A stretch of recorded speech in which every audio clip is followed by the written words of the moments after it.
Well, you'll have to list them for me because there's so many. It's like a baseball team. Could you, right.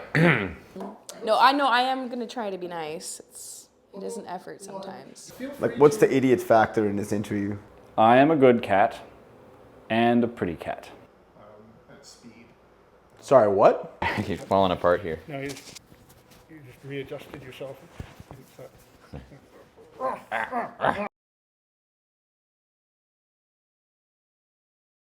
My name is Nick. I play guitar, electrical guitar, and sing in the Dreadnoughts. We are the metal when it's still. We are the men of the world tonight. So now we walk up and our field. There's, I don't even know what his name is anymore. The Fang, the pride and joy. Our fearless leader who writes a lot of the songs. Met him at a bar 12 years ago, discussed music, and yeah, I had a jam space and he did not. He wanted the band, I know how to play the punk beat, and we both like to drink. Success. We have Nicholas Smythe, a man who is an absolute genius, but he will not seem like it at first. He's a really intelligent guy, and I appreciate that. I think he takes a lot on, you know, as one of the leaders of the band. And I think everyone's thankful for it. He's the dad, you know.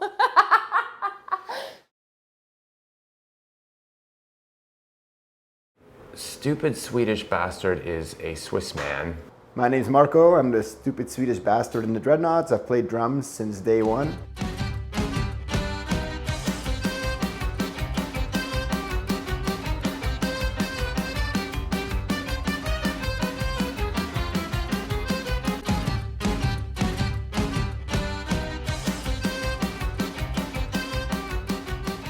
I think he started out as our accountant. He was really good with spreadsheets and he had a van. And we thought, well, we'll take him on as an accountant. And of course, our original drummer died in the boating accidents. So we had to find someone else, and he just let us know that he could hit things with a certain regularity. And so we thought, well, it's time to bring him on board because he does both of those things. And the accountant thing has really worked out. Drumming, I don't know, I don't really listen to the music when we're playing it. Well, I mean, Marco's Marco.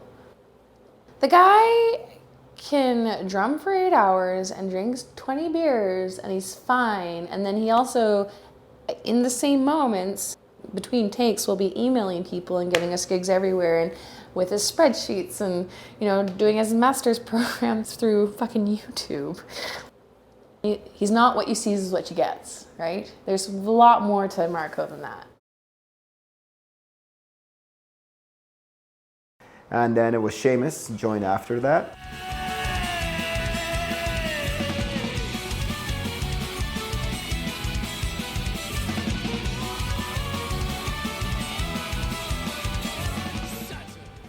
Seamus, oh my God. Well, we were telling people a lot of stories, you know, we would make up something funny. They were just jokes. When you find your longtime friend and violin player dead in the van of masturbation, there's a lot of emotions tangled up in there. And if you're gonna go, you might as well do it with Pamela Henderson. He's no longer with us, sadly. We had a little ritual in his memory on the highway, open up the van door, throw the accordion out the side of the door, and we all gathered around and had a tinkle into the accordion. Right, so Seamus, I believe last I heard he was on a one-man trip up in the Yukon looking for a moose in a canoe and was never found. He died doing what he loved, and that's what I've heard anyways. Or just being in the woods, I guess. Communing with nature or something.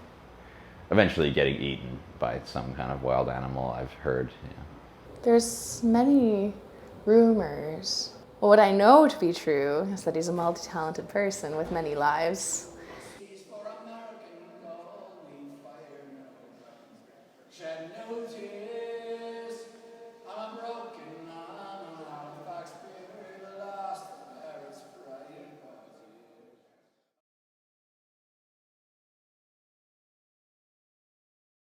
Our tiddler who plays the upright ukulele is the Dread Pirate Droozle. So my name is Drew. I'm also known as the Dread Pirate Droozle on stage and in recording and such. Also Drazzle, Droidzle, various other permutations over the years.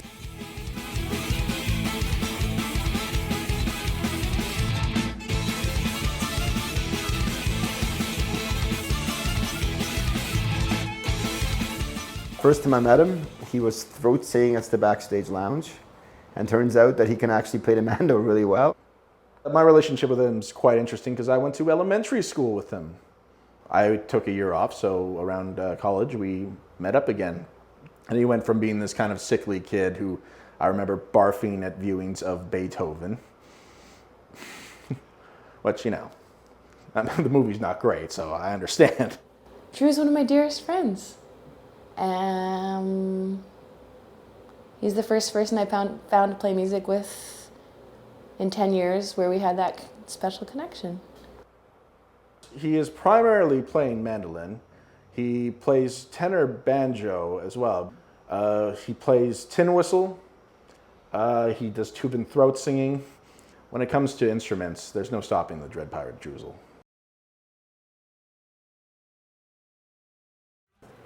So Squid Vicious is our troll.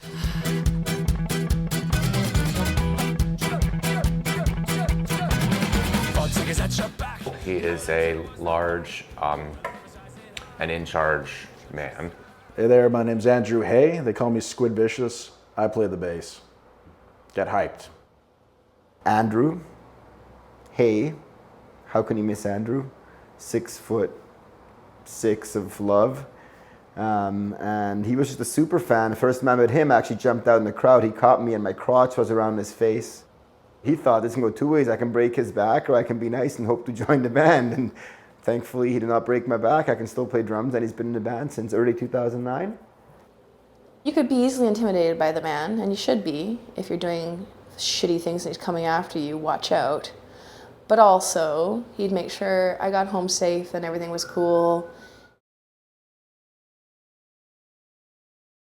Tegan is a recent addition. The goddess on the fiddle, Brumley Vanger Snitch.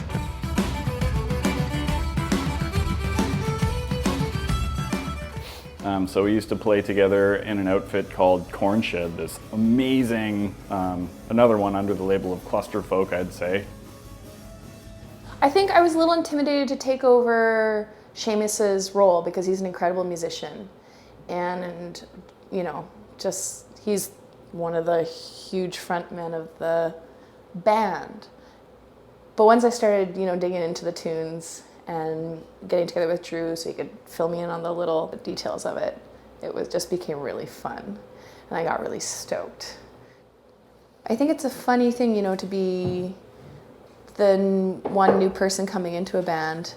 And on the other side of it, you know, part of that too is being the only woman. I suppose it's the first time that we've had a female really stepping forward in terms of like lead instruments and like really moving around a lot on stage and being one of the main players in terms of like focal points while all the craziness is going on. Yeah, I don't know. How do they do it? It's great. I love being on stage with them. Yeah. I hit the jackpot. And then the last member to join is Leroy, and I think they picked him up at a karaoke bar in Edmonton.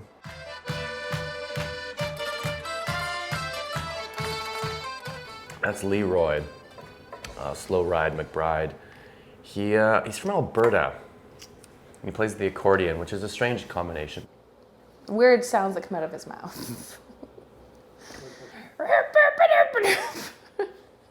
It's one of my things that I love about him. He's got a really beautiful special. And he's just got a very interesting and invigorating personality. It's familiar to me somehow. I don't know why. It's like I've known him before or all my life or something. There's this fellow that we found for the accordion by the name of Leroy who looks shockingly like our last fiddle player. He's playing accordion. Do you know how nice it is to have another fiddler? But he's an accordion. Yes. Well, my name is Leroy Slowride McBride, and I play accordion for the Dreadnoughts. And sing, sometimes. He's like a human Muppet. And that makes 6 of us. That's a lot of people. It is. I was always like, Nirvana had a good idea. 3 people, less travel. Japanroids, 2 people, brilliant. You better get along though.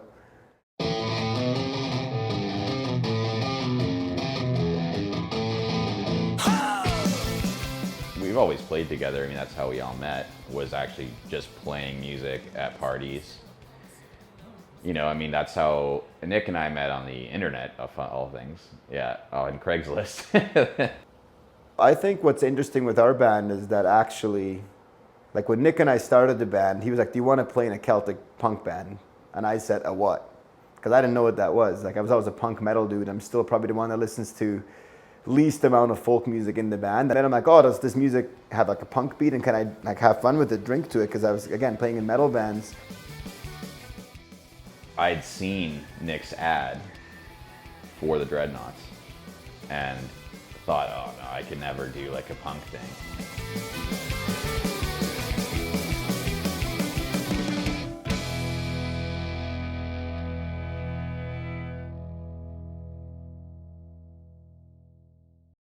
It's a damn tough life full of toil and strife we whalermen undergo. And we don't give So the first record, Legends Never Die, was just a young band who knew they were making a decent sound and who were listening to the big sort of bands at the time. Yeah, Legends Never Die. Pretty much, I think Nick had already written the majority of the songs for that when he decided to sort of put the band together. It was me in a lot of ways working my way out of my Irish phase. Grew up on the Pogues, for example, and was really just, for most of my young adulthood, trying to play that kind of music, the sort of jigs and reels and drinking songs, et cetera, et cetera. I mean, we made Legends Never Die for $900 in today's money. I think it's a pretty honest rendition of what we sounded like at that time.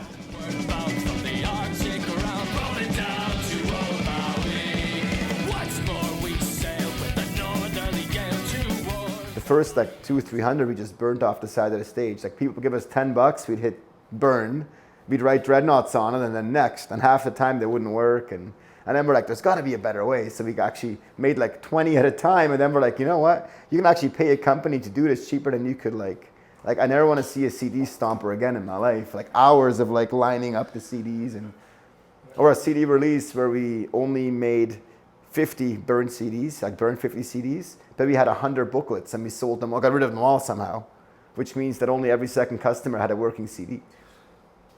Like, it's funny now, but, oh yeah, we got emails and we just gave money back to them and they thought it was funny. But even there, you can hear us getting a little, just pushing up against the boundaries of what the genre has to offer.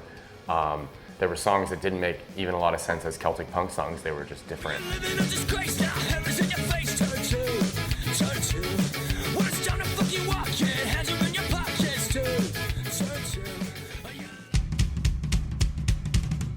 We surprised ourselves, I think, in terms of how much fun we were having with the project, and we recognized that people's musical interests and capacities probably went beyond just diddly diddly dee, let's get drunk. Very quickly we realized we can do a lot more. We wanted to do a lot more. Our musicians all loved different stuff, and touring actually is what really solidified the change for us, because we started to tour, went in the van, and we would all bring in different CDs at the time, because this is 2008, and the range of stuff that we were listening to. I mean, Drew would bring in Mongolian throat singing, and I would bring in sea shanties and polkas.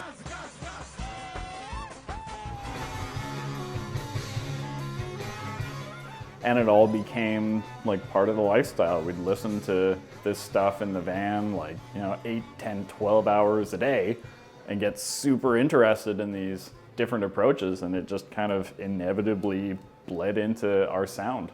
And the last thing we listened to is punk music. It was like, punk is easy, punk is 1, 2, 3, 4. What are you gonna do with it?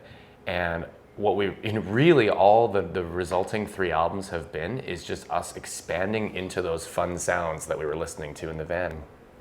You just want to do that stuff so badly, and you don't want to screw it up. That's another important thing. It's like, don't add punk to it in a way that takes it somewhere that it doesn't belong, or in a way that does violence to what it is.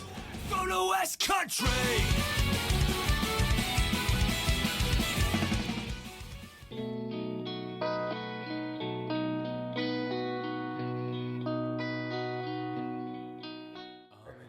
Yeah. So for Victory Square, we were now doing a lot of our own show promotion, and we had gotten this record label. So we wrote that in Vancouver and wanted it to have a sort of, we wanted it to be about Vancouver in a lot of ways, and a lot of songs are, but Ivanhoe and Victory Square and all that. But we were already pushing and saying, but let's get out into the world and see what the world has to offer us, by which we mean Western Europe and and England, and so we did, and but it was that there's always been this like longing to be elsewhere and to visit strange exotic bits of the world we're not familiar with and see how they do things, and there's some pretty exotic shit on that first tour that we saw. Traveled through like brush fires and played cider festivals and ate bizarre fish by the seaside in Lisbon, and got shut down by the police for being too loud on a Sunday, and then having to play a folk set and getting woken up by the police while sleeping in a van because we're not supposed to be there. Actually, it was 87 shows in 90 something days. So I mean, it was probably one of the most intense things I've ever done. I mean, it really was just, well, we're gonna ask someone at the show if there's anywhere we can stay. This is as punk rock as it gets right here, begging for houses on stage. I bet Coldplay doesn't have to do this. Because that's all we really couldn't afford. It wasn't like, oh, we need to save money. It's like we didn't have money to spend on it. But I think if we tried to do it the other way, we would never have had enough resources later to jump up to the next level. None of us had ever toured before full time, except Kyle went for like 3 months with the Town Pants. That's when Kyle turned into Seamus. He left as Kyle, little dorky math guy, came back as like insane fiddle. We played really hard on those shows. Like we put a lot of effort into making those really good and winning those few fans that were there, And I think we definitely picked up. For one, we got really good because we played every day. And none of us could survive that now. Well, maybe some of us could, but most of us couldn't survive that now, or wouldn't want to. I mean, it wouldn't be fun, and I remember it being fun. I really do. I thought it was awesome. Probably the most fun 3 month, the most fun touring we've had. It was probably those early ones because you had no expectations. Nobody gave a shit where you slept, where you ate. It was just like, what's the next adventure?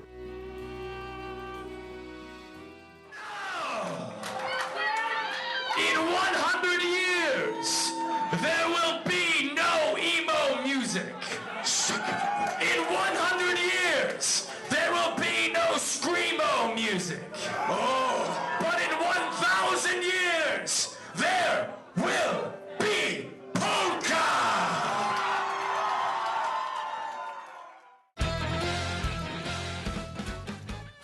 I think we started leaning more towards some of the European influences and like some of the kind of darker stuff, and we were playing with different time signatures and different tempos, and that continued through Polka's Not Dead, and then we went hard into the polka thing.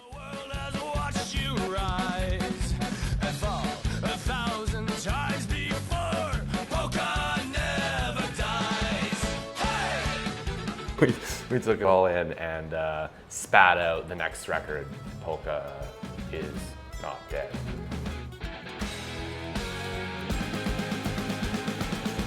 I am a rover, American, a pair of green eyes, 5'10". It was to be my final dance. I rambled over La Belle Province, Montreal, Rimouski, Repentigny, Chicoutimi. The light inside me is getting dim. God can't help the state I'm in. I met a man, his name was Joe. Hope Is Not Dead is the kind of album in which we can say, yes, we have experienced these things. And we're like really trying to show like where we had been in the world, I suppose. Like The different scenarios in which you meet people that are completely different from yourself, it does change you. It's kind of all over the place. Like Society Road is like a Bad Religion song. Want a piece of me now? I am the cider cake, I am the whiskey whore, I am everything, and here we go. And then even like Gentleman's Club. That one was just a joke on tour initially because we wanted to get more booze. And so Nick just made up this game that if you buy 2 shots of gin and you go 1, 2, 3, Gentleman's Club, and you give 1 to us and you drink the shot, now you're in this imaginary Gentleman's Club. And it can't believe it worked. The Polish experience was insane, you know, getting to see how those people live, and the differences in their culture really helped us to write that album too. So it was just like a slow broadening process where, holy shit, there's a whole world out there. Let's get out there and see if we can't write about it. When we went to Poland for the first time, it's probably when we felt like some kind of weird outer space rock star. You land there and everyone thinks you're a god for some reason, like a mistaken identity. Just it felt like you were still on the cusp of punk rock arriving, is how it felt. The most memorable thing of that tour is the scene you got was, of course, Polka Never Dies. I was like 20 kids. We played Poland a lot, and I was deeply impressed by the punk kids there, the way that they retain their love of their own traditional music, which we basically steal and sell back to them.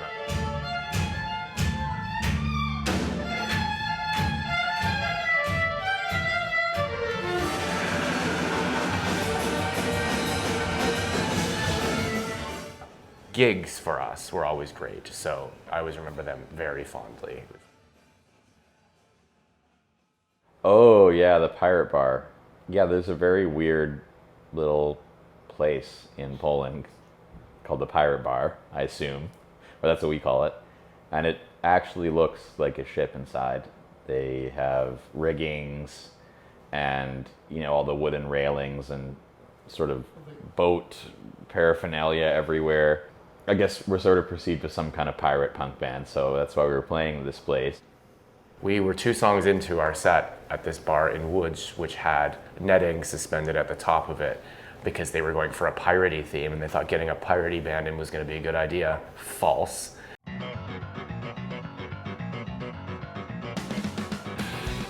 The kids got so hyped up by the second song, they were climbing on each other's shoulders. I mean, rigging is made to be climbed. So, But it's installed properly. yeah, I'm not saying that rigging, but I think you're kind of in a bar holding punk shows and serving potentially not legally of age children alcohol, and then playing loud music that tells them to drink more and climb things. It's big on ropes and whatever, trying to be like a ship. But it also had, it was a mount for a projector, which also looked like a little swing. I mean, I wouldn't be surprised if someone, I'm not going to say who, had yelled over the microphone, "You should climb that." It's a video camera. Nope, I don't think that can hold you. But you should try it. There's a power key. I mean, I actually have no memory of that happening. It could, but it definitely could have, because we would always be encouraging chaos. And since the ceiling was only like 3 meters high, Buddy got on other Buddy's shoulders and started swinging from this swing. And then what happened is, it turns out that to get there, it was kind of, the netting was intertwined with this projector mount, and it broke, and then the whole shebang came down. So now you got about 80 people trapped in a net. And then eventually, like some sort of scene, you know, like in Star Wars when the net grabs all those people, or like those old silly movies where the forest trap is sprung and the entire crowd in the band are caught in this net that has fallen upon all of us. And so they turned off the PA right away to stop the show, but you can never turn off a drum kit. The club gets rid of the net slowly and then just cuts the show off and says no. And they pulled our power for the soundboard. We plugged our amps in and tried to do Ramones songs for the next 20 minutes. And just because the crowd was just still there and had paid money. And eventually they shut that down too and unplugged everything and said, this is super unsafe, blah, blah, blah. There's netting everywhere, blah, blah, blah, you know. I mean, you know, what was the danger? I don't understand. And then people went ape shit and they ripped half the bar apart. I mean, the rigging might have kind of got ripped down. I'm sure they put it up by now. It can't have been the first time. That's, I guess, what we do to people sometimes, is they go a little nuts and then things like that happen. Yeah, people just get crazy sometimes. And at the end, they were like, big problem, problem. We have to pay, problem. And I shit you not, they're like, we need 80 zloty, which is like $20. And I was like, you know what? Because we destroyed your bar, I'll give you 100 zloty. And we are so sorry. Do you have footage of that?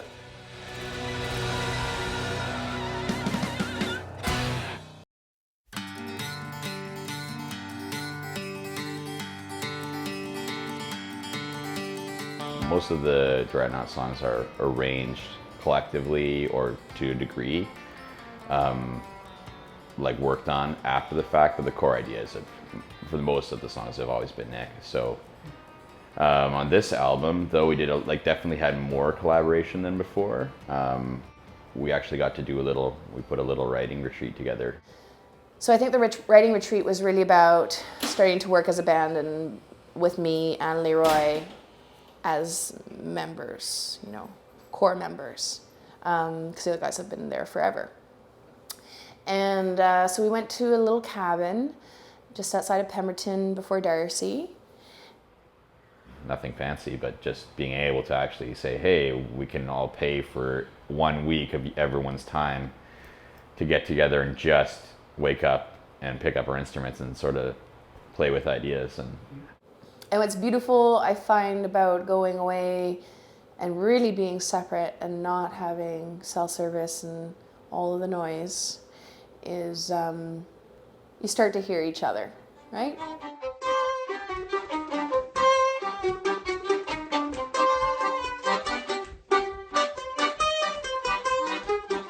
You have the freedom to allow things to occur spontaneously and to be creative instead of like, oh, you know, here's this song in a zip file and I need you to figure out your parts and I need you to send that. Like, that can be workable, but it's certainly not the same as sitting down together and letting it happen. And what I really loved about it is that first we met and we went grocery shopping, and I gotta tell you, it's so nice to be with people who want to buy vegetables, and we each took a night to cook. It's like being in a band with a bunch of 30-year-olds. Oh, thank goodness we're adults. I remember, Nick, when we were at the cabin, he said, there's just no way that if you'd put 2009 Dreadnoughts in that cabin for a week with a load of booze, that either one, we would have got any work done, or that there wouldn't have been some kind of fight. Right. Musically, we've kept pushing a lot of boundaries and trying to move into new stuff and old stuff and listening to styles we didn't necessarily listen to before. In particular, I fell in love with Queen and with Freddie Mercury's ability to make songs that just are sprawling landscapes of sound, and I was always thinking we should try and get a little more complexity into the sound without losing the punk thing. I think the complexity level's pretty high. It still has those sort of punchy, sort of pop punk songs in there as well, but there's definitely a lot more variation. So it's really technically more challenging and more interesting, I think, than anything we've done before. A lot of the same styles are there. There's a polka.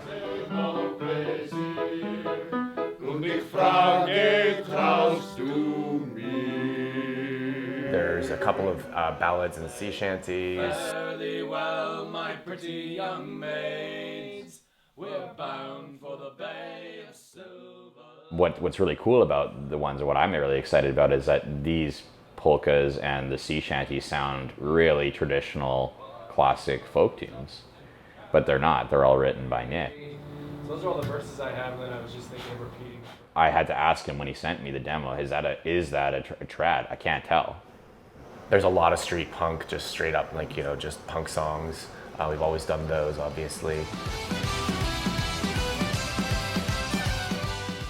So yeah, just kind of like pan-European for the most part, and even like some Americana and like some old country stuff, and like I don't think we really limit ourselves. We just listen to a whole bunch of different stuff and it all amalgamates, and it all sounds like the Dreadnoughts, I would say, even though we are kind of branching out a little farther than we have before.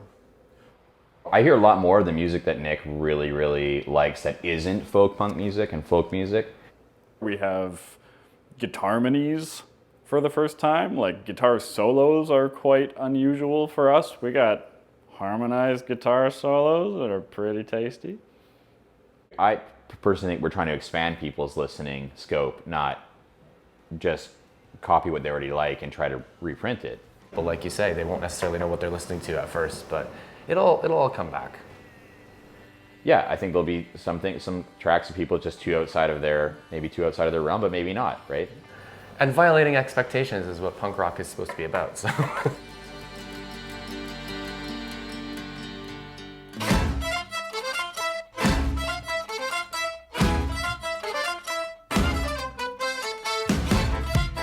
And so the idea for the concept album came about because in my other work, I'm a philosopher, and I study sort of cultural change or big cultural shifts. I would go back and listen to songs from the 20s and 30s and 40s, and I loved them and could sing along with them and play them and have a great time or whatever. But then when you get back to the songs that are written in the 1910s or earlier, they sound kind of stupid. They almost sound very superficial and optimistic, and it's all very, Kate, I love you, and won't you come with me? And so as a musician, I would go back to try and get into these songs, and I just couldn't do it. I thought, man, these are stupid. I can't do it. It's what's blocking me from understanding why you would want to listen to a song like that? And then as a philosopher, I started to realize that culture had a lot of confidence and just vitality, and was very, even, poor, rich, middle class, everybody sort of thought our culture is going somewhere. We are, up and up some more. What explains the difference? Well, when you ask historians who've looked into this kind of thing, it was the First World War. It was the devastation of realizing that human nature plus technology can just about wipe everything out and bring you back to ground zero. We can't go back. We're now in a much more cynical, ironic, sarcastic age. It messed everything up. The album is like an attempt to chart this. It'll start out at the outset with some very big, bravado, boisterous songs about, here we are and we're doing the right thing and everything's great and la la la. And then it'll end up in a place of sort of disillusionment and sadness.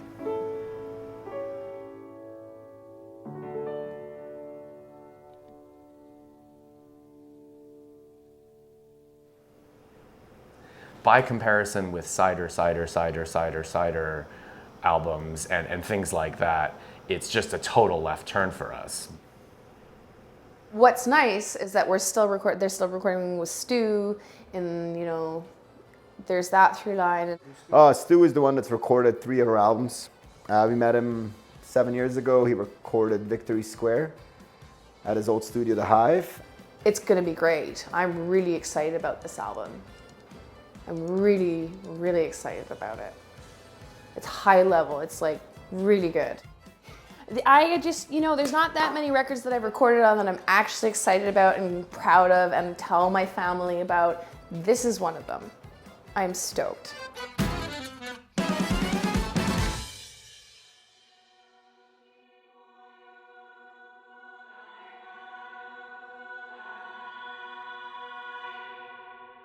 Hello, my dear old friend. Good to see your face again. How is your little cell? I think the hiatus, it was a hiatus, but we never completely killed it. There was at least one show on the horizon, right? I mean, I fought very hard for that personally. But I think definitely I would say the hiatus is over. There's people in Vancouver who are probably going to see a lot more of us because it's easy for us to play shows in Vancouver, and we have been doing more of that. We love playing in England, and we'll probably see more of our friends over there.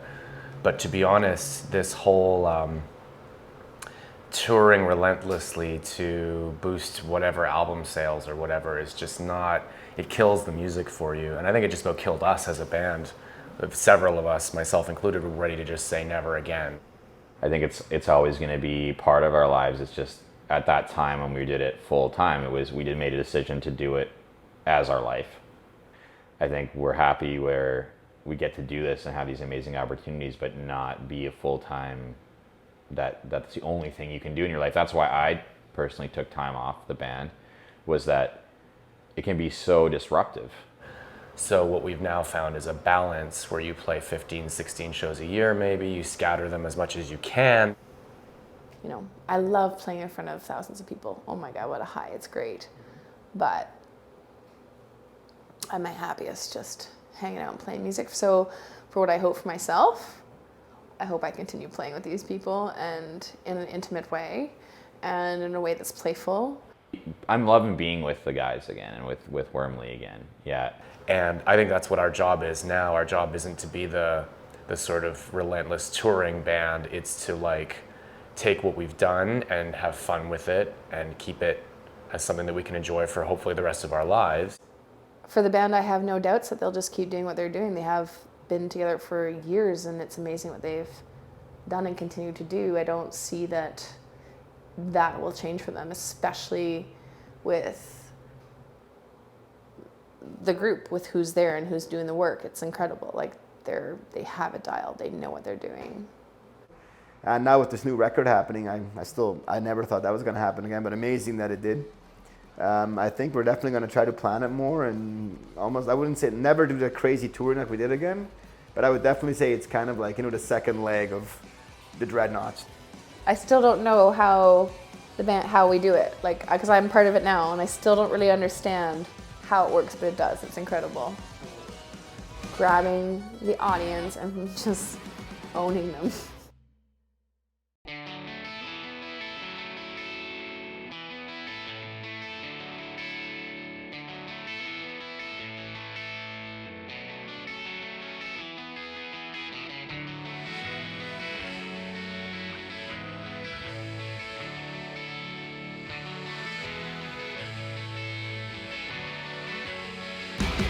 We are the men of